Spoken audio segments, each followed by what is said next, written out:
제가 KBS 홍보에서 받은 것이 아니라 SBS, 채널A, TV조선, MBC 등 대부분의 언론사에서 그 요청을 받고 저는 바로 수락했는데요. 피하실 리가 없다고 생각해요.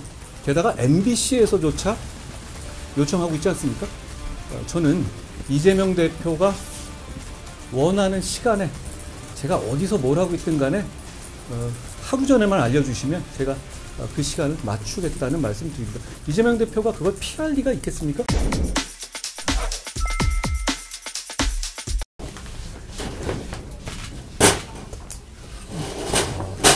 네. 안녕하세요. 네, 안녕하세요, 나리자님. 김영주 부의장 입장식 있는데 예.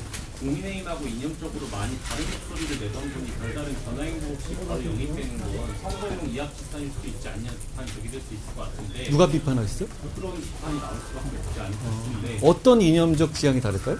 사실 문재인 정부에서 일단 초대 노동부 장관을 지내신 분이고 국민의힘에서 대표적으로 그 실패한 경제정책으로 그 짓고 있는 소득주도 성장 관해서도 이렇게 주도적으로 진행했던 분인데 이 관련해서 좀 어떻게 생각하시는지. 정책적인 면에서 모든 게 다 같을 필요는 없어요. 다만 기본적으로 시장 경제 체제를 신봉하고 경쟁을 장려하는 정책을 가진 분입니다. 그리고 제가 몇 번 얘기한 것 같은데요. 간첩죄의 범위를 현재 우리는 북한만을 대상으로 하고 있는데 중국도 외국으로 넓히는 그런 식의 법률을 직접 발의까지 하고, 그리고 최근에 민주당은 그 법의 통과를 사실상 반대를 해왔거든요. 그럼에도 불구하고 본인은 민주당의 입장과 달리 그 법이 국가와 이 시민을 보호하기 위해서 꼭 필요하다라는 입장으로서 인터뷰까지 하신 것으로 알고 있습니다. 저는 많은 부분에서 저희가 바라보는 지향점과 결코 다르지 않다고 생각합니다. 오히려 우리 국민의힘은 자유민주주의 정당입니다. 다양한 생각을 가진 사람들이 아까 제가 말씀드린 우리의 기본 철학을 공유한다면 다양한 생각을 가진 많은 사람들이 모일 때 더 강해지고 유능해질 수 있습니다. 김영주 부의장 같은 분이 오셨을 때 저희는 더 강해지고 유능해질 수 있다고 생각합니다. 김영주 부의장 같은 정도의 생각은 지지하지만 국민의힘을 지지하기는 조금 불편하고 껄끄러웠던 분들도 계실 수 있잖아요. 김영주 부의장 같은 분이 오시면 우리의 외연이 넓어지고 우리가 더 유연하고 많은 국민을 대변할 수 있는 정당이 될 수 있을 거라고 생각합니다. 안녕하세요. 부장님 안녕하세요. 임종석 전 실장이 당의 결정을 수용하겠다라면서 사실상 이재명 대표의 그 뜻을 비판했는데 이거 좀 어떻게 평가하시는지 궁금합니다. 제가 평가할 일은 아닌데요. 왜 그러실까요? 뭐 그걸 동의해서 그럴까요? 공감해서 그럴까요? 나중에 항상 보면 민주당에 더불어민주당에 계시는 분들은 항상 여러 가지 이 바둑 두듯이 포석을 하시는 것 같아요. 보시기에 나중에 이재명 대표가 어떻게든 간에 여러 가지 이유로 유지되기 어려우니까 그때를 노리겠다 뭐 이런 생각인가요? 잘 모르겠습니다. 특별히 제가 해석할 문제는 아닌데 제가 그냥 관전자로 말씀을 드리면 민주당에 남아 계시는 분들은 왜 이렇게 계산이 많습니까? 기자님 안녕하세요. 이준석 대표가 경기 화성을에 출마한다고 선언을 했습니다. 실제로 지금 국민의힘에서는 후보자가 없는 걸로 알고 있는데 이 부분에 대해서 좀 어떤 인물을 좀 세우실지에 대한 이야기 듣고 싶고요. 일단 민주당에서는 지금 현대자동차 사장 출신을 인재 영입한 사람을 세웠더라고요. 국민의힘에서는 어떤 인재 세울지 궁금합니다. 253개 지역구 중 하나니까요. 제가 뭐 특별히 그 지역구에 대해서 지금 이렇게 설명할 필요는 없을 것 같은데요. 안녕하세요, 최 기자님.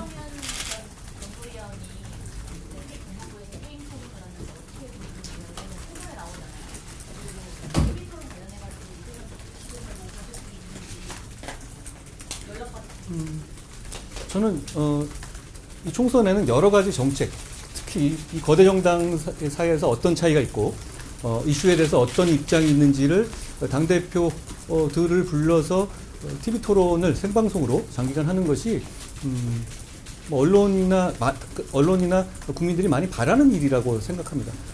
제가 KBS 홍보에서 받은 것이 아니라 SBS, 채널A, TV조선, MBC 뭐 등 대부분의 언론사에서 그 요청을 받고 저는 바로 수락했는데요. 이재명 대표께서 원래 토론도 잘하시는 분으로 알려져 있고 민주당에서도 그렇게 자평해왔잖아요. 피하실 리가 없다고 생각해요. 게다가 MBC에서조차 요청하고 있지 않습니까? 저는 이재명 대표가 원하는 시간에 제가 어디서 뭘 하고 있든 간에 하루 전에만 알려주시면 제가 그 시간을 맞추겠다는 말씀 드립니다. 이재명 대표가 그걸 피할 리가 있겠습니까? 대중정치를 하는 분 아닌가요?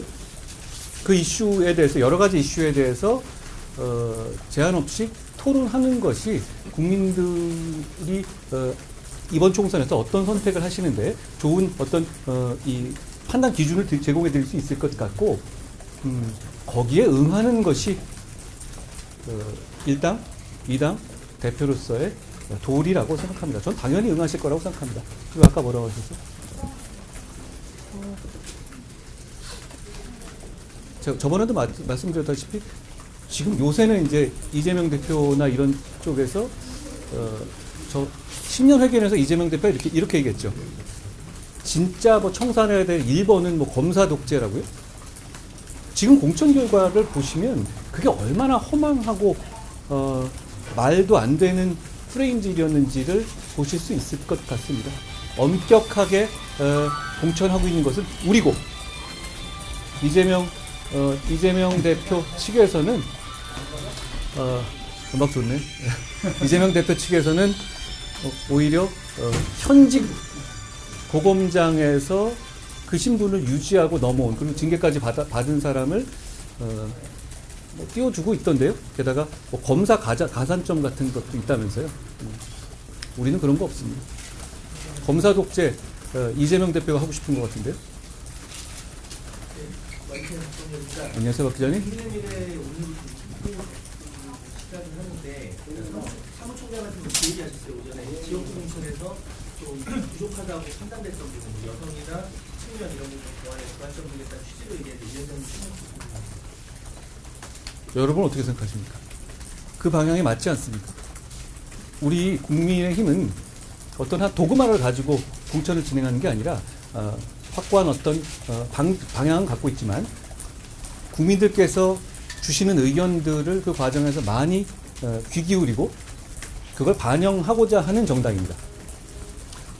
그런 이 젊은 층에 대한 어떤 그 젊은 인재들을 많이 제시하고 국회를 보낼 수 있는 공천이 뭐 국민들께서 좀 필요하지 않냐는 지적을 해주시고 있고 저도 거기에 수긍합니다. 그렇기 때문에 그런 부분을 이 시스템 안에서 좀 구현하게 할 방법을 찾기 위해서 노력하는 것이죠. 그러니까 뭐 몇몇 지역에서의 국민 추천제라든가 공모제 같은 것을 생각하는 것도 그리고 비례에서도 그런 방향이 필요하다고 우리가 내부적으로 공감하는 것도 그런 취지라고 이해해 주시면 될 것 같습니다. 위원장님, 머니투데이 박상권입니다. 기자님 지금 안녕하세요. 비례대표 관련해서 말씀을 해주셨는데 선거구 설정 따라 지역구 한석은 늘고 비례가 한석이 줄었잖아요.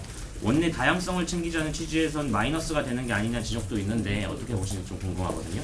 정치는 어차피 현실이고 그 과정에서 협상 과정에서 있었던 문제다라고 보면 되겠습니다. 사실상 어떻게 보면 그걸 저희가 동의해 준 것은 사실 그 한석이 늘어나고 그 전북 이런 비례가 줄고 이랬잖아요. 우리 입장에서는 사실 손해가 나는 협상이거든요. 그렇지만 우리는 대승적으로 더 이상 선거구 협정이 더 미뤄져서는 안 되겠다는 점 그리고 국가와 국민을 생각할 때 저희가 어느 정도의 양보를 하더라도 빨리 확정하는 게 필요하다는 차원에서 그렇게 결정한 것입니다.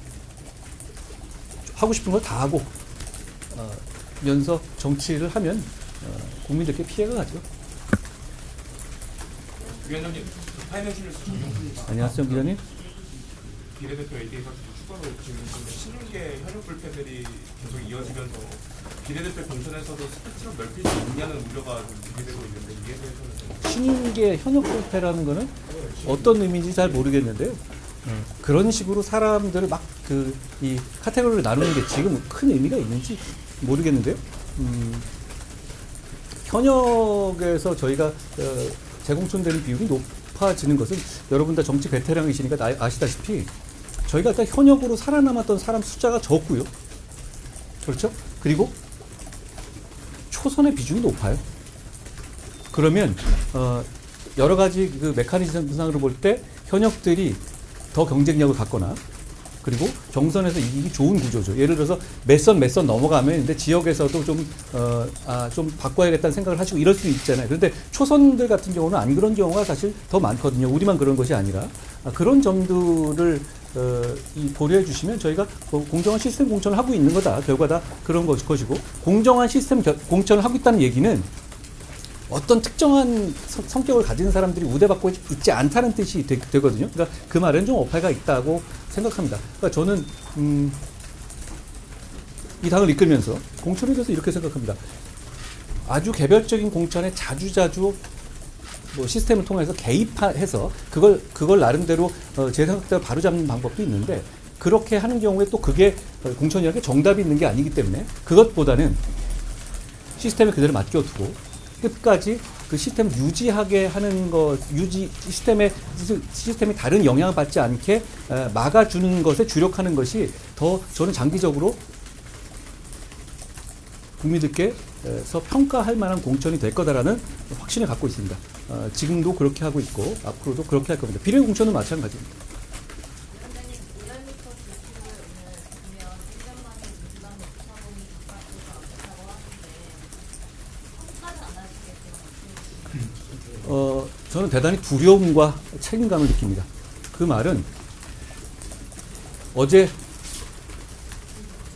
진보당 윤희숙 대표께서 수권 정당이 되겠다는 말씀을 하셨죠. 얼마 전까지만 해도 한석밖에 없는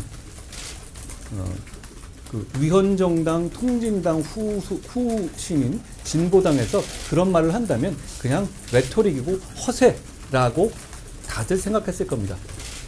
그런데 이제 그렇지 않게 됐습니다. 왜냐하면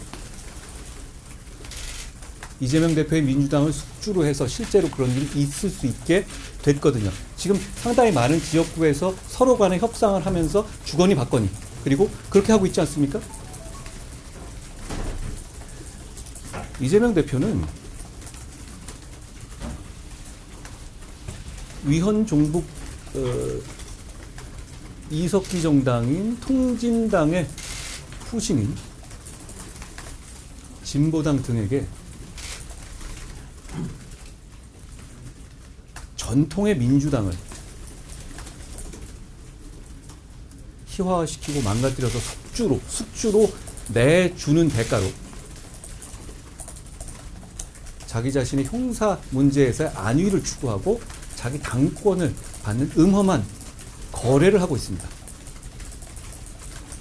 그 거래는 원내 제1당에서 이루어지는 거래이기 때문에 국민들에게 직접적인 해가 가는 국가에 대단히 해로운 거래입니다.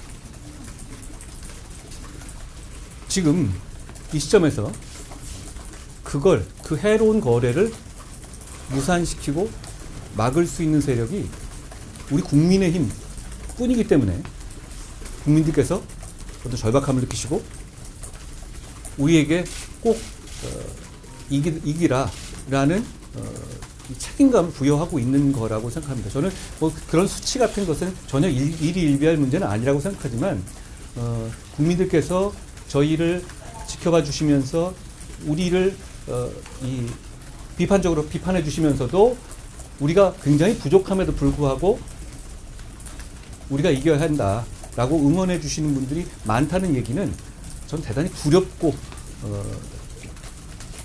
책임감을 느끼면서 두려움과 책임감을 느끼면서 받아들입니다. 저희가 아직 굉장히 많이 부족하고 사실 민주당이 뒤지고 있습니다. 솔직히 말씀드리자면 저희가 더 열심히 해야 된다고 생각하고 우리 모두 꼭 그렇게 하겠다는 말씀을 이 자리에 드렸습니다. 59위 주말 사이에 그 앞에서 당사 앞에서 분실하는 흐름도 있었고 반발도 터져 나오고 있는데 어제 제가 말씀드렸던 이야기인데요. 공천이라는 게 그런 것 같아요. 이 공천이 정말로 공천이라는 게 선택의 문제잖아요. 시스템을 선택했는데 A를 선택한 것이 B라는 사람을 선택한 것보다 나은 결정이었냐. 이 문제는 사실 지금 시점에서는 아무도 모를 겁니다. 결과적으로 보면 나중에 되짚어 보면 차라리 그때 B를 선택할 걸 이렇게 말을 할 수도 있을 거예요. 공천의 특징이 그거거든요. 다 훌륭한 분들이 모입니다. 그런데 이 시스템상 지금 저희는 신속하고 공정하게 결정해야 되니까 시스템을 운용되는 거예요. 그리고 여기에 반대하거나 본인 굉장히 인생을 걸고 도전하셨던 분들 입장에서는 많이 섭섭하시고 수긍하지 못하실 수가 있습니다. 그렇지만 시스템 내에서 그 이의도 절차에 맞게 이루어져야 합니다. 다른 시민들의 안전을 위협하는 방식으로 입장이 표명돼서는 절대 안 됩니다. 여러 가지 이의가 제기되고 있지만 그 이의 제기와 그 이의를 에 대해서 이에 결정하는 것도 시스템 공천의 일환이다라는 말씀을 드립니다. 네, 고맙습니다. 의대 정원 관련해서 하나만 의대 정원 확대 관련해서 하나만 더 여쭤보면 지금 강대강 대치 지속되고 있잖아요. 그래서 사실 비대위 내부에서도 그 여당이 약간 어떤 타협의 여지를 열어주는 어떤 역할을 해야 된다는 이야기도 많이 나왔었는데 위원장님 좀 이런 상황에서 좀 입장 변화나 이런 거 있으셨는지 어떻게 싶습니까? 입장 변화라고 말할 부분은 아닌 것 같고요. 지금 현재 정부에서도 원칙을 지키면서 대화하기 위해서 노력하고 있는 것으로 알고 있습니다. 저는 정부의 그런 입장을 지지합니다. 고맙습니다.